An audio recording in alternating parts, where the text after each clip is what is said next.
ሰላም ጤና ይስጥልን ተመልካቾቻችን የሐምሌ 22 2018 ዓ.ም የዕለተ ሰኞ ዜናዎችን ከናሁ ቴሌቪዥን ወደ እናንተ የምናደርስበት ሰዓት ላይ እንገኛለን። ከዜናዎቹ ጋር አብራችሁን ቆዩ። ረዴት ጌታቸው ነኝ። አብራችሁን ቆዩ። አርስተ ዜና በኢትዮጵያ በመጪዎቹ ዓመታት ስራ አጥነት ፈታኝ እንደሚሆን የዓለም የስራ ድርጅት አስታወቀ።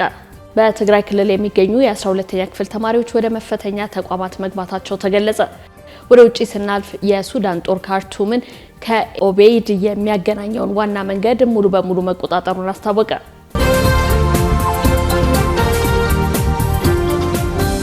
ወደ ቀዳሚ ዜናችን እንለፍ። በኢትዮጵያ በመጪዎቹ ዓመታት ስራ አጥነት ፈታኝ እንደሚሆን የዓለም የስራ ድርጅት አስታወቀ። ድርጅቱ የዜጎች ማህበራዊ ጥበቃ አገልግሎት እንዲጨምር ጠይቋል።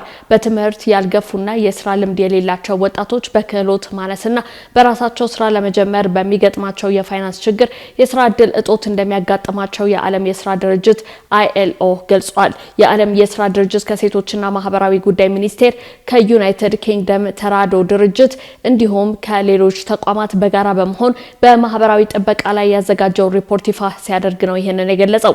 በሪፖርቱ መሰረት ቁጥራቸው እያደገ ያለው ስራ ፈላጊ ወጣቶች በክህሎት ክፍተትና የራስን ቢዝነስ ለመጀመር በሚገጥማቸው የፋይናንስ እጦት ከፍተኛ ተግዳሮት ይገጥማቸዋል ብሏል። የህፃናት ቁጥር በከፍተኛ ሁኔታ መጨመር ወደ ስራ ሊገባ የሚገባውን የወጣት ቁጥር የሚያሳድገው በመሆኑ እድገቱን ከከተሞች የስራ ገበያ እድል ጋር አጣጥሞና አዋህዶ መሄድ ከፍተኛ ፈተና ይሆናል ብሏል። በሀገር አቀፍ ደረጃ የአካል ጉዳተኞች ቁጥር 17.6% እንደሚደርስ ጠቅሶ አካታችና ሁሉን አቀፍ የኢኮኖሚና የማህበራዊ ተሳትፎን የሚደግፉ ፖሊሲዎችና መሰረተ ልማቶችን ማስፋፋት እንደሚያስፈልግ ገልጿል። በሀገር አቀፍ ደረጃ ለስራ ብቁ የሆነው የህዝብ ቁጥር እንደ አውሮፓውያኑ አቆጣጠር በ2015 ከነበረበት 54.7 ሚሊዮን እንደ አውሮፓውያኑ አቆጣጠር በ2025 74.8 ሚሊዮን እንደ አውሮፓውያኑ አቆጣጠር በ2030 ወደ 85.3 እንደሚደርስ ሪፖርቱ ያመለክታል።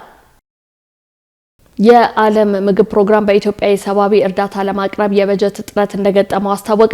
የዓለም ምግብ ፕሮግራም በቀጣዮቹ 6 ወራት ከነሐሴ 2026 እስከ ጥር 2027 እንደ አውሮፓውያኑ አቆጣጠር በኢትዮጵያ የሚያከናውናቸውን አጠቃላይ የሰብአዊ ድጋፍና የማቋቋም ስራዎች ለማስቀጠል የ182 ሚሊዮን ዶላር የበጀት እጥረት እንዳጋጠመው ይፋ ባደረገው የሐምሌ 2026 ወቅታዊ ሪፖርት ገልጿል።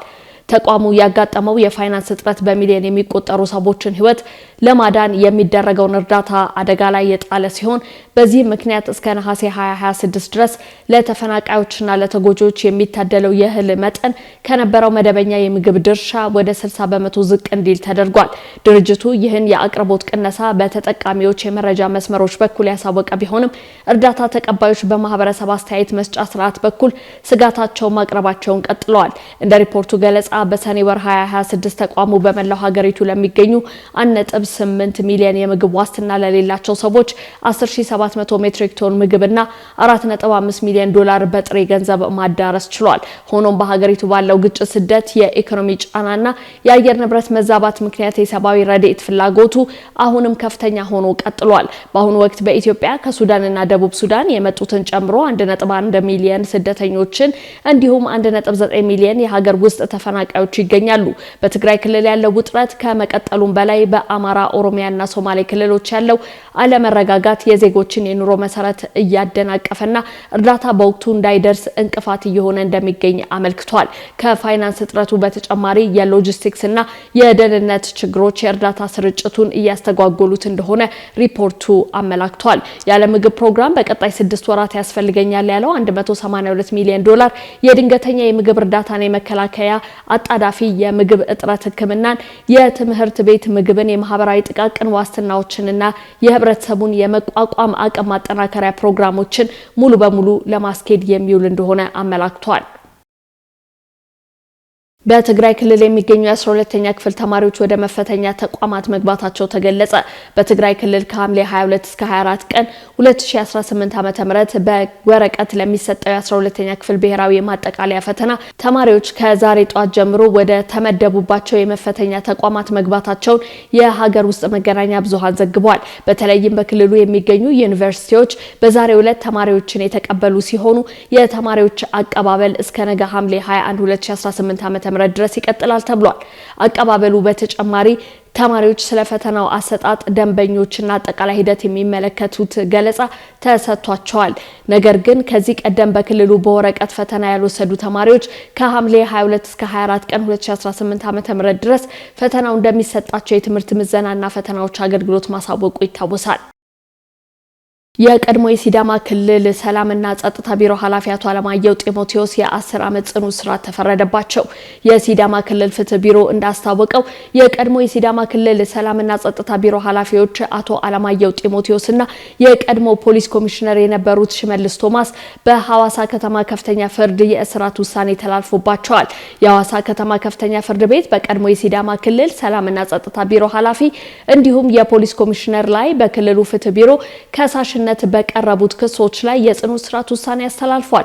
ፍርድ ቤቱ የሰውና የሰነድ ማስረጃ በማመሳከር ተከሳሾችን ጥፋተኛ ያላቸው ኃላፊዎቹ ስልጣንን ያለ አግባብ በመገልገል የሲዳማ ነጻነት ሰራዊት የተባለ ታጣቂ ቡድን በማደራጀትና ተደራራቢ የሰብአዊ መብት ጥሰት መፈጸማቸውን በማረጋገጥ ውሳኔ ማስተላለፉን ቢሮ አስታውቋል። በዚህ መሰረት ፍርድ ቤቱ ዛሬ ሐምሌ 20 11 28 ዓመተ ምህረት በዋለው ችሎት አንደኛ ተከሳሽ አቶ አለማየሁ ጢሞቴዎስ በ10 ዓመት ከ5 ወር ጽኑ እስራትና 4000 ብር እንዲቀጡ እንዲሁም ሁለተኛ ተከሳሽ አቶ ሽመልስ ቶማስ በ1 ዓመት ከ6 ወር ጽኑ እስራትና 1000 ብር እንዲቀጡ ውሳኔ ማስተላለፉን አመልክቷል።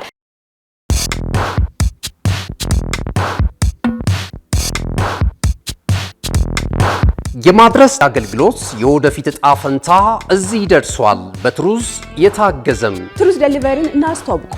የኛ 100% የኤሌክትሪክ ሞተሮች ለአካባቢ ተስማሚ ብቻ አይደሉም፣ ፈጣን፣ ጸጥተኛና አስተማማኝም ናቸው። ያለምንም ጫጫታ፣ ያለምንም ጭስ የእርስዎ ጥቅል በሰዓቱ ይደርሳል። በቀጥታ ክትትል ላይፍ ትራኪንግ ሁሉንም ነገር ይቆጣጠሩ።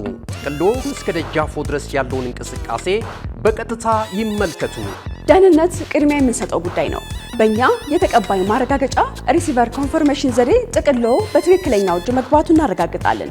እርስዎ ያረጋግጣሉ፣ እኛም እናስረክባለን። እገዛ ይፈልጋሉ? ቡድናችን ሁልጊዜ በ8194 ዝግጁ ነው። ትሩዝ ዴሊቨሪ ለአካባቢ ተስማሚ፣ ደህንነቱ የተጠበቀና የቀጥታ ክትትል ያለው። ዛሬውኑ በ8194 ይደውሉ።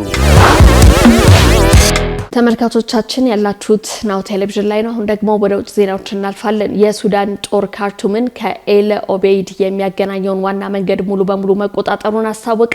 የሱዳን ጦር ኃይል ከመዲናዋ ካርቱም ተነስቶ በተቀናቃኙ የፈጣን ደጋፊ ኃይሎች ከበባ ውስጥ ወደምትገኘው ኤል ኦቤይድ ከተማ የሚወስደውን ዋና የትራንስፖርት መስመር ሙሉ በሙሉ መቆጣጠሩን ገልጿል። በእሁድ ዕለት በሱዳን ጦር ኃይል ቁጥጥር ስር የገባው አልሳዳራት የተሰኘ ዋና አውራ ጎዳና ኃይሉ ወታደሮቹን መሳሪያን፣ የነዳጅና የሎጂስቲክስ አቅርቦቶቹን በቀላሉ ለማንቀሳቀስ የሚረዳው ሲሆን አርኤስኤፍ የሰሜን ኮርዶፋን ግዛት ዋና ከተማ የሆነችውን ኤል ኦቤይድን ለመቆጣጠር የሚያደርገውን ግስጋሴ የሚያግድ ነው ተብሏል። በከተማዋ ውስጥ ግማሽ ሚሊዮን ገደማ የሚሆኑ ዜጎች ተከበው የሚገኙ ሲሆን ነዋሪዎቹ ለአርኤስኤስ የድሮን ጥቃቶች በመጋለጣቸው አሰቃቂ የሰብአዊ ውጥረት ማንዣበቡን የተባበሩት መንግስታት ድርጅት አስጠንቅቋል። የሱዳን ጦር ባወጣው መግለጫ መሰረት አውራ ጎዳናውን ተቆጣጥሮት ከነበረው የአርኤስኤፍ ኃይል ጋር ለሁለት ቀናት ያህል ከተካሄደው ከፍተኛ ውጊያ በኋላ በካርቱምና በኤል ኦቤይድ መካከል የሚገኙ በርካታ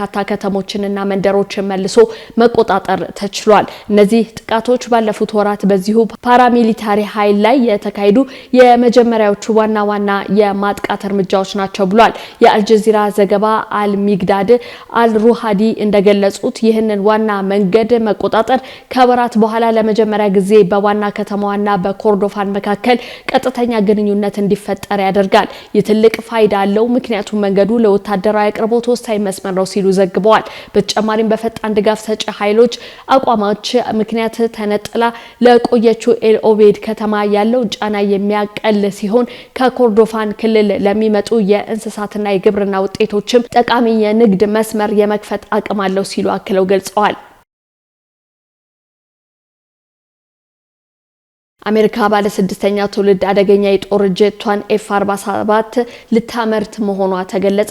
የአሜሪካ አየር ኃይል የአየር ላይ የበላይነቱን ለማስጠበቅ ያለመውን ባለ ስድስተኛ ትውልድ የጦር ጄት F-47 የማልማት ስራ በይፋ መጀመሩ ተሰምቷል። በኔክስት ጄኔሬሽን ኤር ዶሚናንስ ፕሮግራም ስር የሚገነባው ይህ የጦር ጄት በዓለም አቀፍ ደረጃ ወታደራዊ የቴክኖሎጂ የበላይነትን ሙሉ በሙሉ ይይዛል ተብሎ ይጠበቃል።